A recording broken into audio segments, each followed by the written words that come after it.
Welcome back to The Explainer, everyone. I am so thrilled you're joining me today because we're looking at something that fundamentally dictates how our modern world actually works. You know, when we think about global power, we almost always picture massive armies, sophisticated weaponry, maybe nuclear stockpiles. But what if I told you that true control of our world is actually locked away in 14 tiny, almost invisible lines on a map? Global power isn't just about having a massive military. It's actually about a highly fragile, invisible threat of maritime trade routes. It really flips the script on how we view things, doesn't it? We naturally assume that the biggest army calls the shots, but the reality is way more geographical. If you really want to understand what controls the world, you just have to look at the water. Literally, if a major global power decided to close just a handful of these specific doors today, by tomorrow morning, the entire global economy would completely collapse. We're talking about instant food shortages, gas pumps running completely dry, and essentially life-saving medicines becoming totally unavailable overnight. In the language of geopolitics, these specific lines are called choke points. Basically, these are incredibly narrow maritime waterways that act as literal doors for the entire planet. If someone shuts them, it essentially shuts the world down. So today, we're going to take a journey through these 14 doors and figure out exactly what's the keys. Alright, so here's how we're going to start. Let's start off with the biggest of the world tiers. We'll start to Europe's historic bottlenecks, Asia for some serious trade and tech flashpoints, jump across to the Americas and alternate routes, and finally look ahead to future routes and global control. Let's get right into it. Starting off with Section 1, the Middle East, oil, and tiers. Our first major door is the Strait of Hormuz. Situated right between Iran and Oman, this is an incredibly narrow maritime route. Over 30% of the world's oil passes right through here. Just think about that. Every single day, tens of millions of barrels of oil leave this passage on these massive tankers heading out to America, Europe, and Asia. But here is the absolute kicker. This passage is a mere 33 kilometers wide. If Iran were to, say, park its military in this tiny gap and declare it closed, the price of your local gas pump would absolutely skyrocket in a matter of hours. And that is exactly why the United States, along with other major powers, keeps a permanent, watchful eye right on this tiny stretch of water. Moving just a bit south, we hit a genuinely terrifying bottleneck, the Bab el-Mandeb Strait, located between Yemen and Djibouti. In Arabic, it literally translates to the Gate of Tears. Historically, it got this name because pirates and crazy dangerous waves would routinely destroy passing ships. Honestly, today, it remains just as perilous. As you've probably seen in the news lately, Houthi forces in Yemen have been attacking ships right in this passage. Any ship wanting to travel from Asia to Europe has to squeeze through this strait to enter the Red Sea. If this door closes, ships are forced to make a massive sweeping detour all the way around the entire continent of Africa. That means weeks of extra travel, millions of dollars in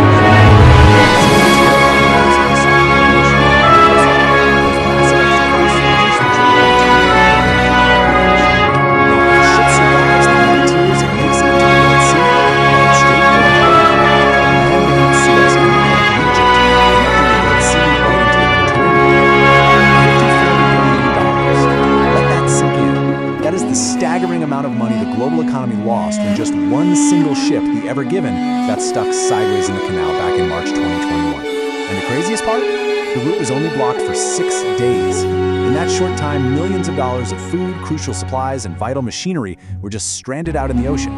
This canal is the absolute backbone of trade between the East and the West, and Egypt's entire economy relies super heavily on the taxes collected from the ships that pass through it.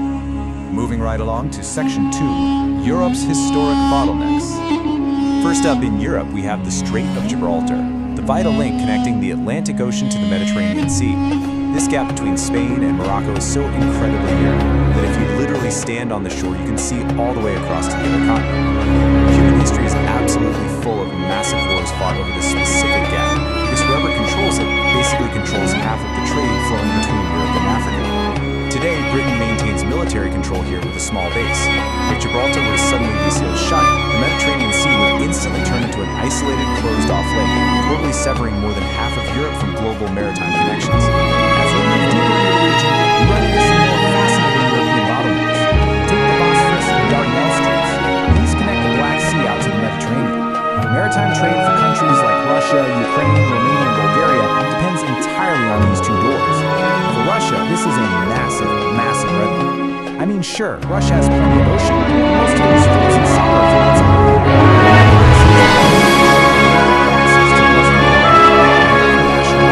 Turkey actually controls these areas, getting to decide which warships can and cannot pass their conflicts.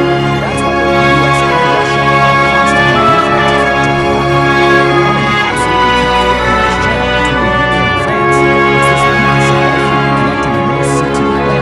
Turkey ships into major European ports. We're talking over 400 commercial ships passing through every single day. Historically, it was British control of this exact channel that stopped Hitler's advance and ultimately saved Britain. All right, shifting gears to Section 3, Asia, Trade, and Tech Flashpoints. Here we find what is arguably the single busiest maritime route on Earth, the Strait of Malacca. Tucked right between Malaysia, Singapore, and Indonesia, it connects the Indian and Pacific Oceans. Practically all of the oil and manufactured goods from massive economies like China, Japan, and South Korea have to pass right through here. It handles a staggering 25% of all global sea trade. For China, this route is practically a matter of life and death. In geopolitical circles, this is known as the Malacca Dilemma, a very real fear that in a major conflict, the US Navy could simply block this strait, instantly cutting off China's supply lines and crashing its economy. It's also worth pointing out that just sitting right on this route is exactly what allowed a small nation like Singapore to become so incredibly wealthy. They act as the essential gatekeeper to a quarter of the world's trade. But what happens if the Strait of Malacca gets too crowded, or worse, gets shut down? Well, ships need alternatives, and Indonesia happens to hold the backup keys. On one hand, you have the Sunda Strait. It's a bit dangerous. The water is quite shallow, and amazingly, it actually has active underwater volcanoes. Wild, right? On the other hand, you have the Lombok Strait. This one is an absolute blessing for those massive heavy oil tankers. Because Indonesia controls both of these vital alternate routes, the country has immense potential to become a seriously dominant maritime power in the future. Now, this next door essentially controls the device you're watching or listening to this on. The Taiwan Strait sits right between Taiwan and China and is currently the world's biggest flashpoint. Taiwan manufactures over 70% of the world's microchips, the actual brains inside your mobile phones, your cars, and your computers, and all of it ships out right through this strait. The tension here is immense. China considers Taiwan its own territory and claims rights over the strait, while the US and its allies treat it strictly as international waters, frequently sending warships through just to make their point. The geographical reality of this area is just fascinating, and it explains so much of the geopolitical posturing we see. You have this chain of islands, the Philippines, Taiwan, and Japan, and together they form a literal physical barrier between China and the deep open waters of the Pacific Ocean. Between these islands, the water is just too shallow for submarines to pass through completely undetected. So purely from a geographical standpoint, if there were a superpower conflict, this island chain structurally prevents Chinese submarines from gaining direct, deep water access to the broader Pacific and the US coastline. This is a massive, massive reason why strategic control over Taiwan is so heavily prioritized by everyone involved. Let's cross the Pacific for Section 4, Americas and alternate routes. Before this absolute marvel of engineering existed, any ship sailing from New York to San Francisco had to go all the way down and around South America. That was a journey that took months. So humanity literally carved a shortcut through the earth to create the Panama Canal. And the mechanics of this are just mind-blowing. It uses a lock system that essentially traps a ship in a chamber, pumps in massive amounts of water to physically lift the huge vessel, and sails it over the destroying the Panama, and then lowers it right back down to sea level on the other side, seamlessly linking the Atlantic and Pacific Oceans. This man-made shortcut supercharges U.S. naval and trade by cutting months off of global transit times. However, even long-range models have a weakness, right? What happens when the water levels in the Panama actually drop due to climate change, which by the way is happening right now? Or what happens when the Red Sea is completely blocked off by conflict? Well, we are forced right back to the terrifying historic alternatives.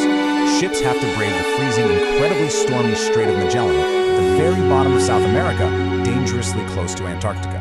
Or they have to take the incredibly long detour around Africa via the Cape of Good Hope. That's the exact same grueling route the explorer Vasco da Gama used centuries ago just to find India. It really goes to show how, despite all our modern tech, we are absolutely still bound by the raw geography of the Earth. Which brings us to our final part, Section 5, Future Routes and Global Control. Take a look at the Bering Strait, located right up there between Alaska and Russia. In the past, this was just a frozen wasteland covered in impassable solid ice. Commercial shipping was completely impossible, but right now, in the present, due to global warming, this ice is melting at a remarkably rapid pace. Looking to the future, we're talking maybe the next 20 to 30 years, this is going to become a tiny, highly dominant open water route connecting Asia directly to Europe and America. It's going to be the ultimate global shortcut. Both the US and Russia are already preparing to lock down their control over the strait, because whoever bosses this brand new door is going to boss global trade for the coming century. So, tying this all together, here's the absolutely crucial takeaway. These 14 choke points have controlled the world's systems in the past, they control it right now today, and they will absolutely dictate